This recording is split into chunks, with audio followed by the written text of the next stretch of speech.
Hi guys, welcome to our live feed today. Welcome to Primate Week. My name is Lucy, I'm one of our primate keepers, and we are going to meet our sloths who live in our rainforest. So yeah, come on in.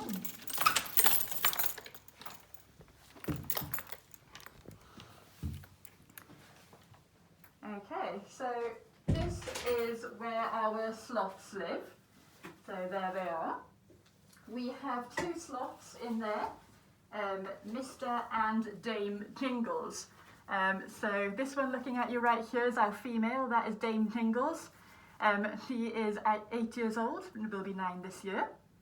And then next to her you can see his face just above there with his bum facing us. That is her boyfriend, Mr. Jingles. Oh, here he comes. And he is 27 years old. So it's a nice little age gap, but they don't mind. And now they are the species of two-toed sloth. They are what's called lineous two-toed sloth, or lins they're sometimes referred to as well. There are 6 species of sloth altogether. So there are 4 species of three-toed and 2 species of two-toed. Now the 3 species of sloth, three-toed species, do tend to be more endangered. The Lin's two-toed sloth that we have here is the least endangered of them all, listed as of least concern. So what I'm going to do now is I'm going to give them a little bit of chicory, see if they're interested.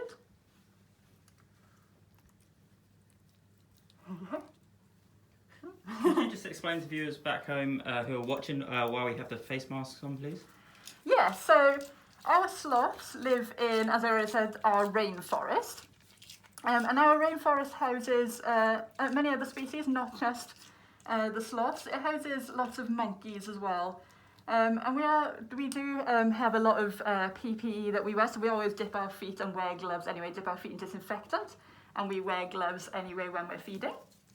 But particularly during this time of the COVID-19 pandemic, it has been found that there are many species of animal that can contract the virus, and we have found that monkeys can as well. So during this time we are being extra precautionate and wearing the face masks around our animals. And because the monkeys live in here, even though they're not in here right now, we obviously don't want to breathe anything on their furniture, on their branches or anything like that. Right, let's try her again with some chicory. They can be a little bit fussy, as the name suggests. They're not quick to do anything, so sometimes they don't want to take the food from us. That is fine, but there you go, she does want some. Right, so as I already explained, there are 6 species of sloth, and these are the two-toed or two-fingered variety. Now, two-toed and three-toed are quite easy to tell apart. There are many differences between them. The two-toed sloth are typically larger than the three-toed sloths. They're also sort of more widespread throughout South America where they're from as well. And the biggest difference that you can tell is the number of fingers on their front feet there. So all species of sloth have 3 toes on their back feet, whereas these guys, they have 2 on their front feet, whereas the three-toed have 3 on their front feet. So that is where that name comes from. Another big difference as well is their diet. Now, three-toed sloths are notoriously fussy eaters. So the two-toed, they are actually considered omnivores, which not many people realise. Favourite part of their diet is leaves predominantly. They also do enjoy some fruit and berries, vegetation as well. But they actually do enjoy some protein as part of their diet. So in the wild, it's not uncommon to see a two-toed sloth feeding on small birds, small mammals, lizards as well, and eggs as well, and insects. Whereas the three-toed sloth, as I said, is notoriously fussy, and actually 99% of the three-toed sloth diet will be leaves from the Cecropia tree. And that is typically actually the only tree that they like to eat in the wild. It's really, really hard to keep three-toed sloth in captivity because of the fact that this is the only plant they will eat. They rarely will venture to anything else. So yeah, typically you will find just the two-toed sloths in captivity because of the diet is a little bit more flexible rather than the fussy three-toed. Now, these guys as everybody knows, are very slow. That is not uncommon, but they can be quick when they want to be, they can be dangerous when they want to be. And it has been recently shown, especially if you are a David Attenborough fan, that they are excellent swimmers as well. So they are very good underwater. But an average speed for a sloth, day-to-day average speed is about 0.15 miles an hour. So typically are very, very slow. They do go to the toilet every 7 to 10 days, so not very often at all. And now the reason they're so slow is because their food is so low in energy. So as I've already said, typically most of their diet is just leaves. And as you can imagine, leaves don't have a lot of energy in them. So they want to conserve as much energy as possible for when they really need it. So they don't want to expend any energy sort of playing or anything like that. They need it for if there's any predators or anything. So they'll save as much energy as possible. So yeah, most of the time they'll be hardly moving at all in the trees. So yeah. Now, as I already said, they are unfortunately classified, well, the three-toed variety are classified as mostly endangered. So 2 of the 6 species of sloth are classified as on the brink of extinction. That is the maned sloth, which is listed as vulnerable, and the Pygmy Three-Toed, the smallest of all of the species, is listed as critically endangered.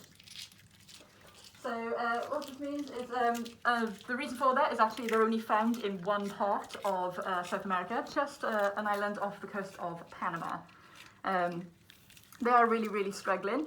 These guys thankfully are listed as of least concern. Now threats for sloth out in the wild are predominantly deforestation, as you can imagine, is the biggest threat for most animals unfortunately at this time, destroying their habitat for ourselves.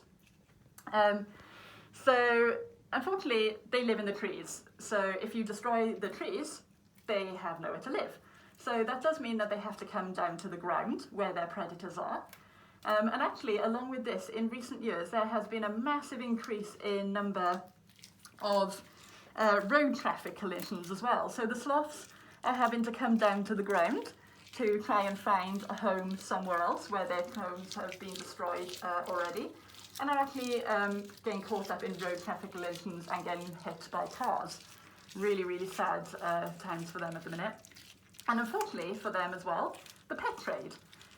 So there has been a boom in the pet trade. Thankfully not so much in the UK, but in other countries they are keeping sloths as pets. Again, not great at all. As I said, they actually can be quite dangerous. Really don't encourage keeping sloths as pets at all. So as well as that, can you imagine trying to keep your home like this? They need a lot of things to do, lots of branching around your house. There's no way really that you can even beat this kind of enclosure in your own home. So one big thing that has really boomed the pet trade in recent years is social media.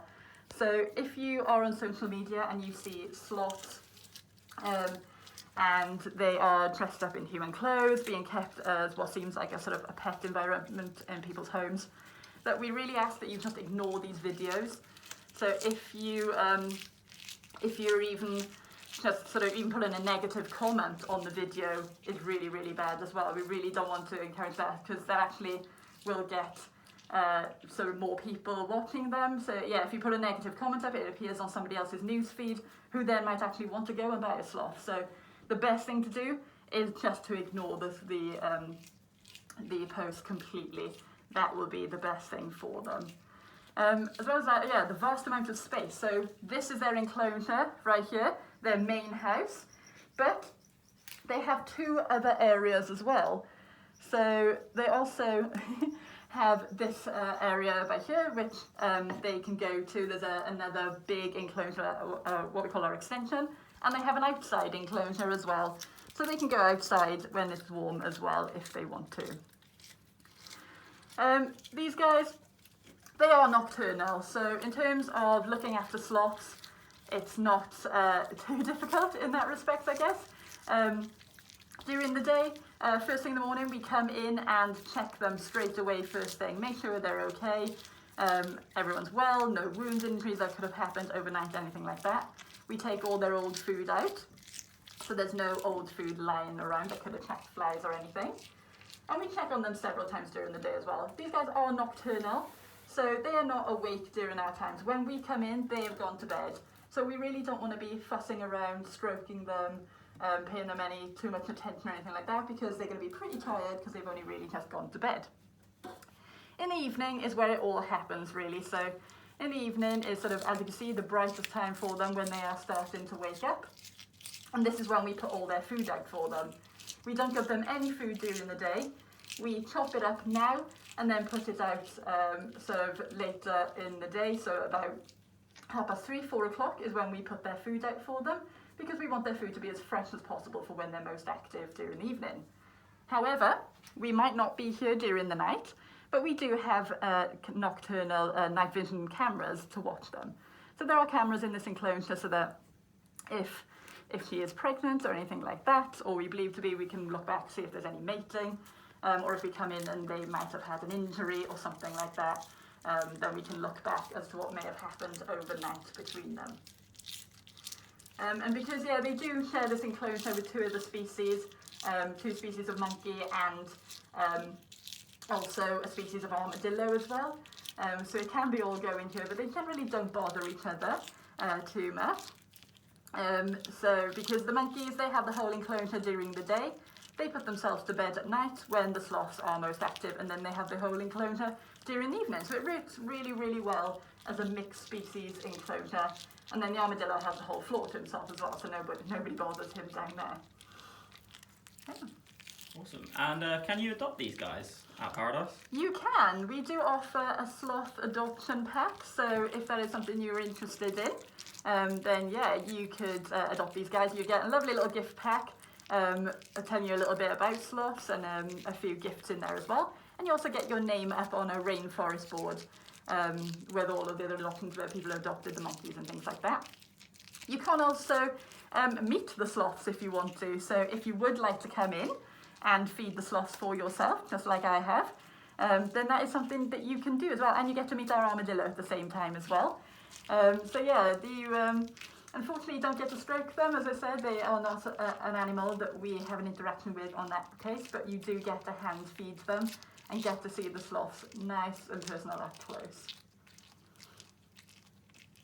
Awesome. And what else? How else do you feed them? Obviously, we have ropes all around the habitat. Is there anything that we do with the food? Yes, exactly, actually. So, all of our food we cut into lengths just like this, and what we do, staring at me for it now, we actually just put it through the ropes like so. So we'll do a few different varieties in each rope like that, and this is a really natural way of them feeding. So instead of just putting their food out in a bowl, it's really boring, not exciting for them at all. We like to keep things mixed up during the night, so they can either hang from the branch by here and reach the food and pull the rope up to them, hang themselves down fully. They are quite big animals, you don't realise until they come out of their box, and they can hang themselves down fully and eat out of the rope. Or if they're being particularly energy efficient, we don't call them lazy, we call them energy efficient, then they can actually just pull the rope up to themselves and eat in the box. There's ropes all around the enclosure, so it gets them moving during the night as well. They have another nest box over there, another larger one. So it keeps them really active during the night. Sloths do tend to sleep quite a lot, as you can imagine. The evening is when they are most active, so we really want to make sure that they're enjoying the evening. Sloths, we do know, do tend to be typically more active in captivity than they are in the wild. We try to keep them nice and active. There is a lovely sort of micro ecoclimate, as it were, that lives on the fur of a sloth as well. So because they are typically so slow, it does mean that there are lots of insects that like to live in the fur of a sloth. So there are estimated hundreds of species of insect found in the fur of a sloth. Some of them are actually the only place on the planet these insects are found is in the fur of a sloth. And as well as them being so slow as well, it means they actually end up growing mold and algae in their fur. This is actually a symbiotic relationship. It benefits both parties. So for the insects and the mold and the algae, as you imagine, it's a nice place to live. There isn't a lot of predation on them because they move so slowly. So it's a nice safe home for them. For the sloths, With algae, it is a form of camouflage, works really well like that. And actually they do absorb a lot of nutrients through the algae as well. Really interestingly actually, in the last sort of couple of years or so, there has been a few studies that have actually shown that there are 3 species of algae that live in the fur sloth that can actually, we believe, be used in the cure for cancers and malaria as well, which is pretty exciting. So yeah, there's a lot going on with sloths at the minute. But yeah. Awesome. So thank you so much for the live stream today, Lucy, and the sloths. If anyone would like to donate, we are really struggling at this point in time at Paradise. As you all know, we are closed, so any donations would be incredible. If you head to our fundraiser on Facebook, that would be amazing, or alternatively you can donate using Facebook stars. So thank you all, and we hope you enjoyed today. Thank you.